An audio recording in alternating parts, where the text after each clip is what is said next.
Good morning. Welcome to Tournament Central. I'm Dylan Reese, and we've got Brian Earhart in Austin. Good morning, Brian. It looks a little brisk there. Let's get a weather update. Yeah, you're definitely going to want to leave your Blizzard plastic and short shorts at home, Dylan. It is cold here. It is about 40 to 45 degrees, 15 to 25 mile an hour winds. It seems like we're bringing the cold snap wherever we go. First Vegas, now here. The players did not practice in these conditions. It was much warmer during the week. It even actually got up to the 80s yesterday.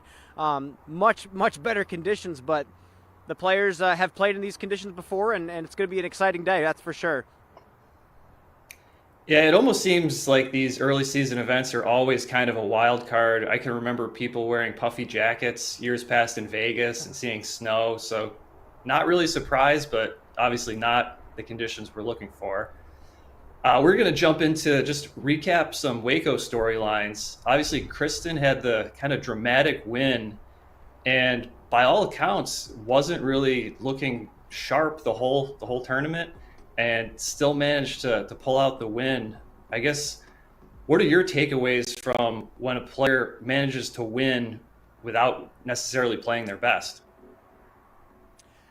I actually was extremely impressed with her mentality. Just the fact that she was in the moment enough to not even check scores until the final hole where she found out that she had an opportunity to win.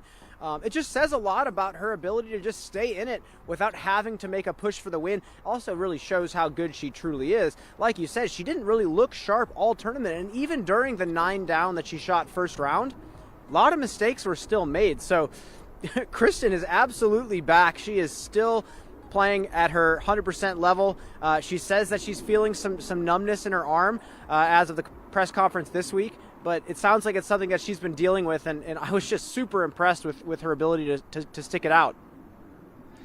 Yeah, it seems like even in that 9 down round, she kind of got away with a few shots that, were off the fairway but had a favorable kick, and then those kind of errant tee shots caught up with her in the later rounds. But it was impressive to see her stick with it the whole round.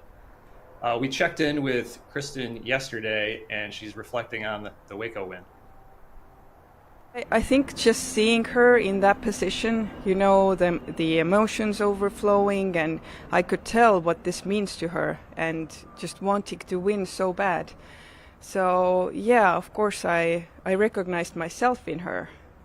So I just wanted to let her know that these times pass, and she is very powerful and strong woman, and she will come out of it, I'm sure of it, and she will win a lot of events. It's just pretty awesome to be shown that kind of support from somebody that I'm both competing with and who's also the best player in the world, and it means a lot to hear that coming from her. I think my decision was fine for my game. That with that tailwind, that was my shot. I was trying to put a little more hyzer on it, didn't quite turned over a little more on me than I wanted to. But yeah, I felt a lot more confident in my game about throwing across on the first shot and playing that approach from that kind of straight side, not having to go over the water on the second shot, because that's a really tough shot, especially in that tailwind trying to approach the green. I felt like it was a lot more open from the across the water there, so decision-wise, I wouldn't change. That was something I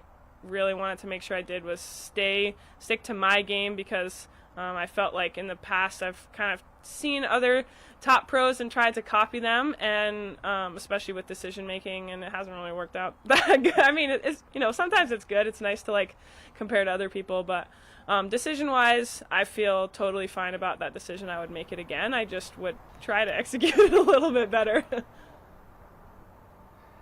Well, Kristen and Ella, definitely two players we're going to be watching this weekend. Kind of more open course will suit their strengths.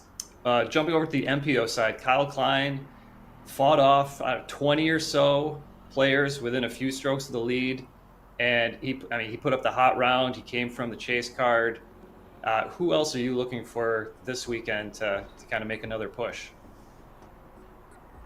I'd like to give you a definitive answer, but it's still so new of a course to these players. They've only really seen it 2 or 3 rounds, and it's really anybody's ball game. Like we saw at Waco, these players are getting really good, and it's not just 5 at the top or 10 at the top anymore.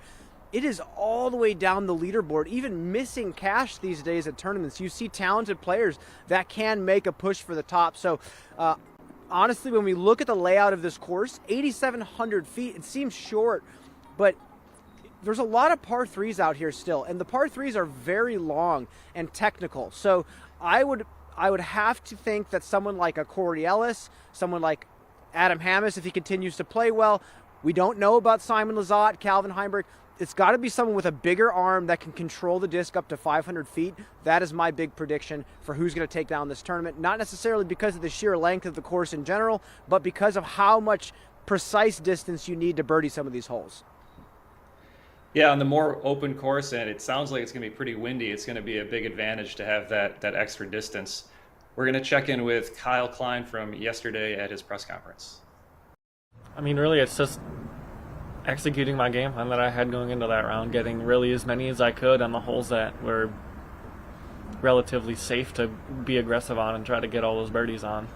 So I think it just comes down to that. Now we're here at a completely different style of disc golf course, hoping to take down another one. On the outside, it doesn't look like as technical of a course as, say, Waco, other wooded courses on tour. Is there any sneaky technicality that this course requires of you? I think it is specific landing zones and specific shots coming into the green that you can't just kind of blast in there and hit something and stop. There's a lot of the greens and a lot of the pins have OB within 30, 40 feet of them. So I think you still have to land the discs off, and you still got to put it next to it. All right, after a short break, we're going to check in with Waco's defending champion who was out last week, Valerie Mandujano. Stay tuned.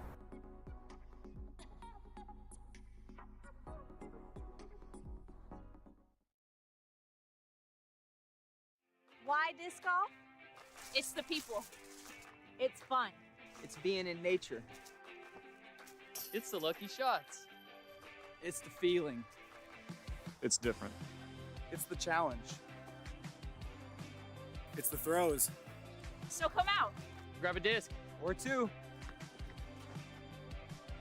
And let it fly with Lone Star Disc.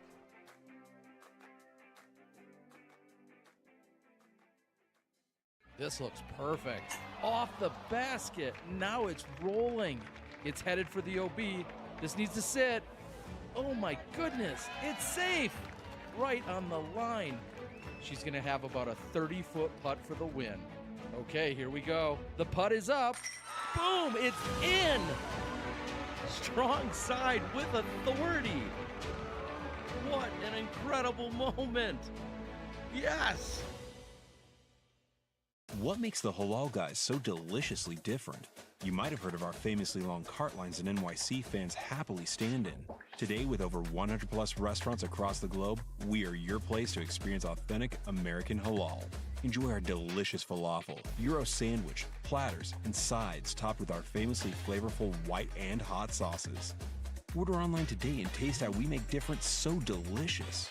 The Halal Guys, bringing something deliciously different to the table.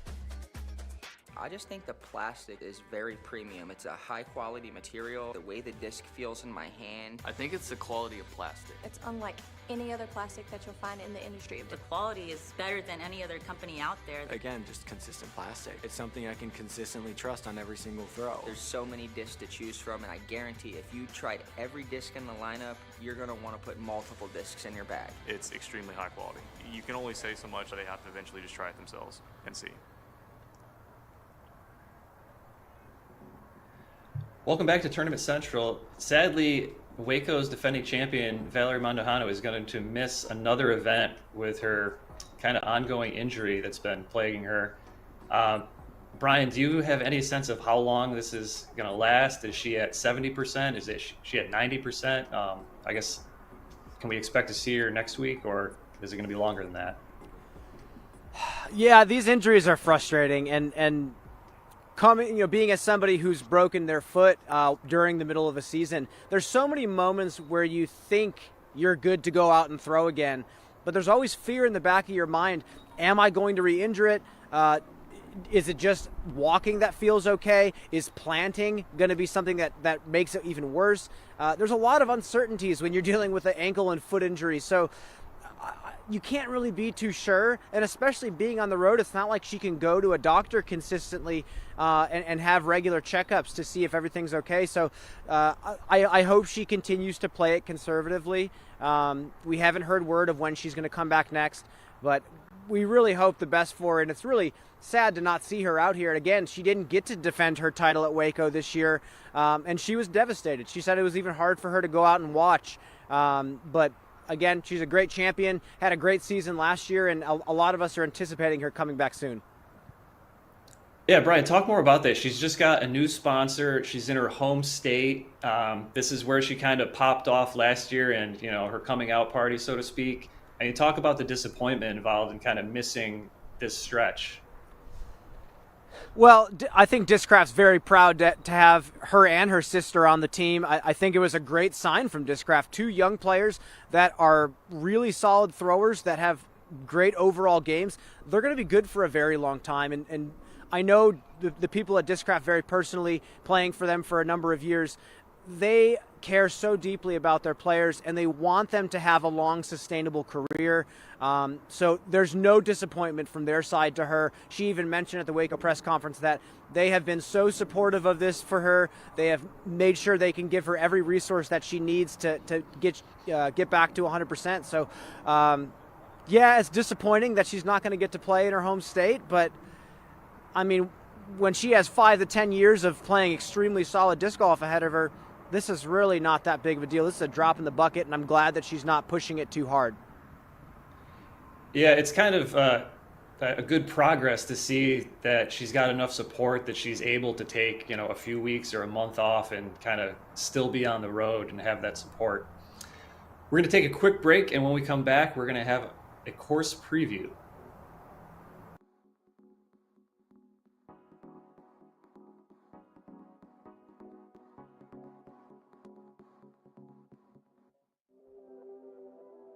A lot of people say that Ed was the father of disc golf. Well, that's true. He did invent the basket. But Ed did another wonderful thing, probably his major accomplishment, was being the first person to realize that we had a sport on our hands, not just a toy. In 1976, Steady Ed Hedrick founded the Professional Disc Golf Association with a dream of turning a flying plastic toy into a global sport.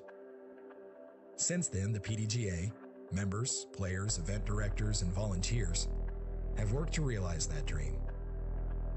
From the very first baskets to courses around the world. And yet, it's only the beginning.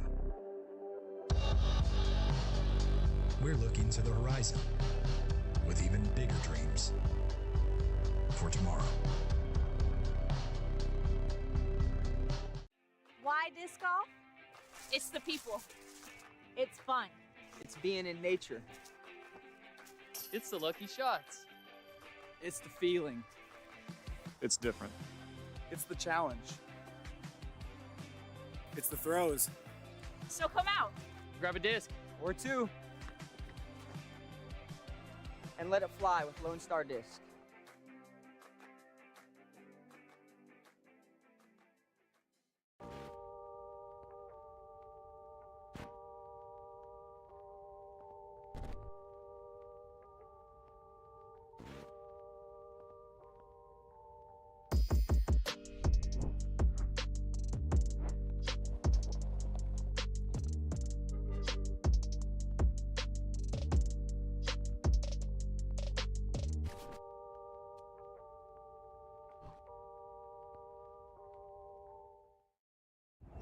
Hi, I'm Steve Owen with Top Gun Mortgage, proud sponsor of the 2023 Open at Austin. Top Gun Mortgage is a full-service lender handling all things residential and commercial. So give us a call, 512-879-3335 or topgunmortgage.com. Let's start a conversation. Welcome back to Tournament Central. The Pro Tour doesn't get to experience new courses very often. And to give us a course preview, we've got Brian Earhart in a little bit calmer weather giving us the breakdown of the Harvey Penick Disc Golf Course. Welcome to Austin, Texas.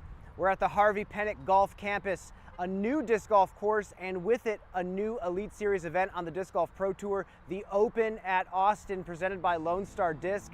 I'm Brian Earhart, and today I'm walking us through a couple of holes that are sure to challenge the top professionals on their athleticism and their course management skills. Let's get into it. Hole 12 is a dogleg right par 4, 587 for FPO and 660 for the MPO division. Despite mature trees and pockets of OB scattered throughout the fairway, there's still quite a bit of room to get creative with your tee shot.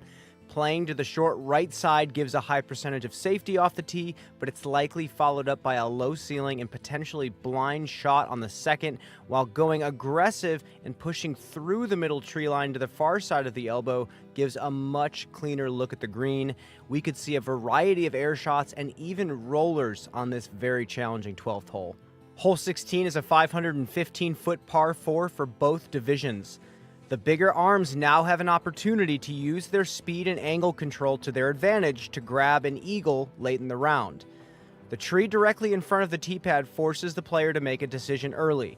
Take the right side hyzer to safety, or take the risk and throw a perfectly executed distance flex shot over the out of bounds to attack the guarded pin.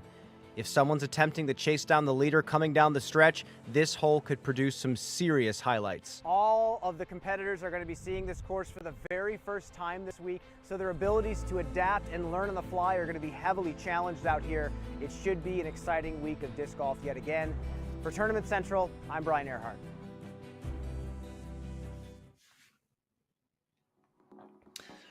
Last week, the Disc Golf Pro Tour was in Waco, Texas, and with that, our friends at UPlay visited the Waco YMCA. Let's check in with the impact they made with the local kids. Hey, I'm Ella Hansen. I'm UPlay's Community Connect Director. We're here at the Greater Waco YMCA. We're back for a second year. We were here last year doing spring break camps as well. We got Missy Gannon, Cynthia Ricciardi. We had a great time. We taught about 130 kids over 2 periods from 1st grade all the way up to 5th grade. And just a reminder, we're super grateful for our Community Connect partnership with the Disc Golf Pro Tour, and be sure to follow UPlay Disc Golf and donate to help out with our programming.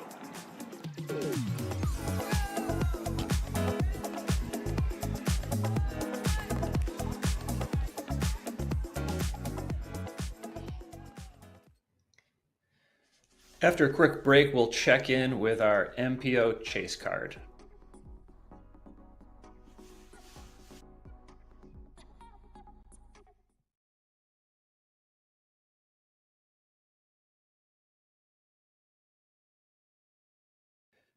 Double G Craft Jerky is jerky with character.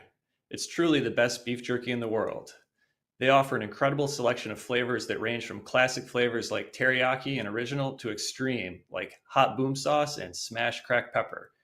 Every bag of Double G jerky sold contributes to the Double G Children's Foundation, which helps support youth disc golf. Visit doublegjerky.com and use coupon code DGPT on your order to get a free 1-ounce bag. Are you sick and tired of browsing through countless online stores for your disc golf equipment only to come up empty-handed? Look no farther.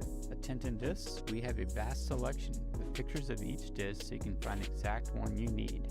We offer a wide variety of top-quality brands at affordable prices, including discs, bags, accessories, and much more.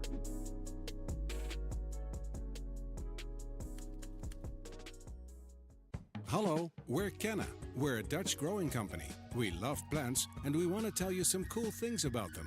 Just like humans, plants can communicate. They can sense when another plant is close. Plants look out for each other too.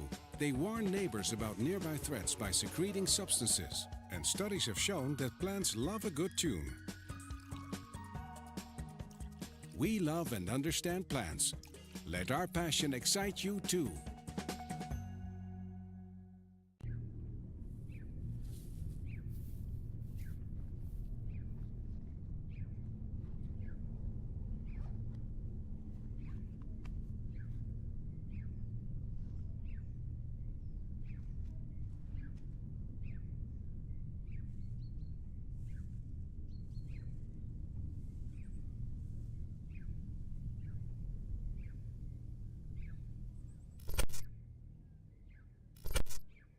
I think this golfing can improve our community in many ways. It brings people together. That maybe some of these kids who feel a little bit lost could find something like disc golf, find friends, find people to come together and play the sport. Encouraging people to work together, kids to know one another, love one another. A way for these kids to have a really fun thing to do together. I think that's what we need in the world, love one another and do life together.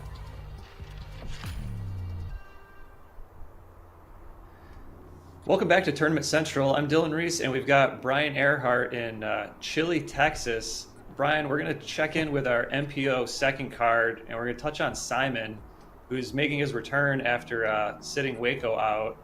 He's got a new bag, everyone knows, and he got off to a hot start in Vegas and then kind of struggled when the wind shifted and picked up in the second and third rounds. I guess, what are you expecting to see from him today on another open course?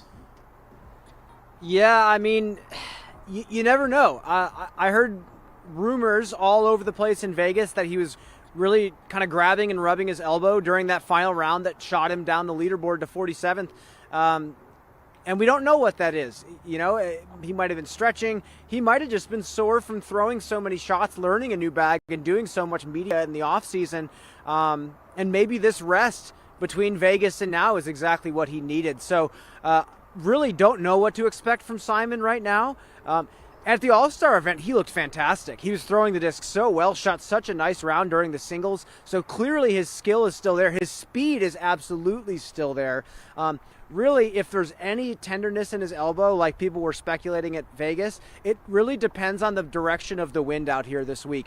Certain holes are not going to be very easily accessible if the wind is blowing headwind off the tee. So it could save him if some of the tougher bonus birdies are not accessible for a larger portion of the field.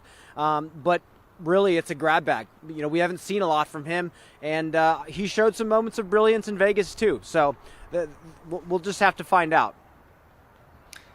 Yeah, it'll be interesting to see if this injury but in recent years, we've seen him kind of play a more toned down style, and he's performed better.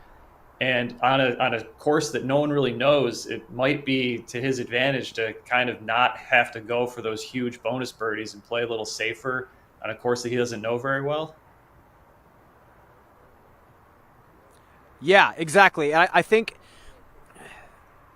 you watch a lot of players. There's a lot of practice round footage going up these days, and if you watch a lot of the practice rounds that are going up from this course, players are not accessing a lot of these greens. Unless you have elite distance and shot shaping ability, you're not going to be able to get to these greens very easily. So the one thing I will say for Simon that I do like for him, he is very good at manipulating the angle of his release. He doesn't just change the disc out when he wants to change the flight. So I think if the wind is blowing in an unpredictable direction, he is one of the best at changing the disc and manipulating the angle to get what he wants. So he might still be getting these bonus birdies.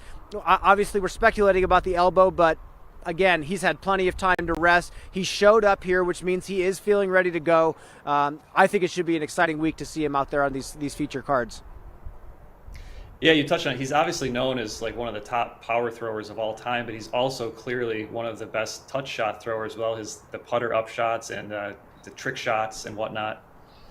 We're going to move to some off-course news. There's a bit of a advancement in the Prodigy Gannon Buhr lawsuit. Prodigy is no longer demanding that the courts block Gannon from signing with a new sponsor. Their primary complaint is still pending. It seems like the two sides have kind of retreated to their corners, and I imagine this will probably be settled behind closed doors at some point. Yeah, I can't even imagine being in the situation that Gannon's in. You know, one moment you're 17 years old, you have the season of your life, and then you blink and you're getting sued for $1.5 million by your sponsor. I mean, obviously, I'm not blaming any one side in the situation. There's still a lot that's going on right now, but I really just hope this means it can be business as usual for Gannon, because obviously we've seen his finishes suffering, and he did so well at Vegas last year, and that's where he really started to pop off. And then obviously, what can you expect being in the position that he's in? So I hope he's in a place where he can focus. I hope he's in a place where he can at least communicate with Prodigy if he needs something, because we're all excited to have him out here, and I hope he can continue playing the way he's been playing. Yeah, I think he's shown a tremendous amount of focus. He hasn't had kind of that top finish they were looking for after the season he had last year, but he performed well at Memorial, and he's put together some good rounds, just not necessarily a full tournament so far. Just the amount of focus to shoot anywhere close to his rating is impressive, given all of this going on in the background. Yeah. All right, after one last break, we're going to wrap things up, and we'll get to our FPO coverage. I just think the plastic is very premium. It's a high quality material. The way the disc feels in my hand. I think it's the quality of plastic. It's unlike any other plastic that you'll find in the industry. The quality is better than any other company out there. Again, just consistent plastic. It's something I can consistently trust on every single throw. There's so many discs to choose from, and I guarantee if you tried every disc in the lineup, you're gonna want to put multiple discs in your bag. It's extremely high quality. You can only say so much, they have to eventually just try it themselves and see. Disc golf education is important because it prolongs the length of our sport and the popularity of our sport, and the most receiving of disc golf is children. So if we get that introduced to them young, they might grow up to be the next Paul McBeth or the next Paige Pierce, and we don't know it. Hammes needs to get something going. And in Adam Hammes, hole in one, incredible.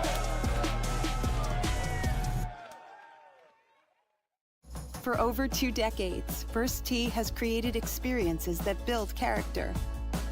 We believe every kid deserves to feel supported, safe to try something new, and to be prepared for what comes next. We develop their swing, but more importantly, their inner strength. Because we know what's inside doesn't just count, it changes the game. Come join us at First Tee. Disc golf keeps growing. At the Power Disc Golf Academy, we believe in adding power to the player to level up their game. That's why Paul Ulibarri, a top 50 ranked player, is taking the past 18 years of teaching disc golf and boiling it down into lessons across every subject. From driving, to putting, to drills, to practice, to mental game, and much more, all to give you the power to grow as a player. Grow your game with the Power Disc Golf Academy. Welcome back to Tournament Central. We've got our current FPO leaders here. We've got some familiar names, and I'm sure we'll see a big shakeup when the leaders go out soon. Brian, just quick thoughts on having kind of an FPO-specific course design as opposed to just a shorter MPO course.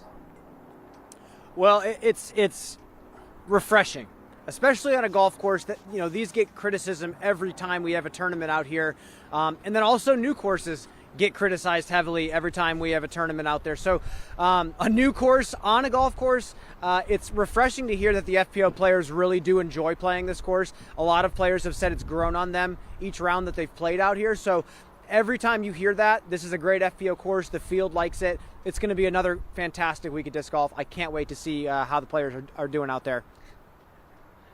All right, Brian, stay warm today and tune in after the MPO round for Tournament Central.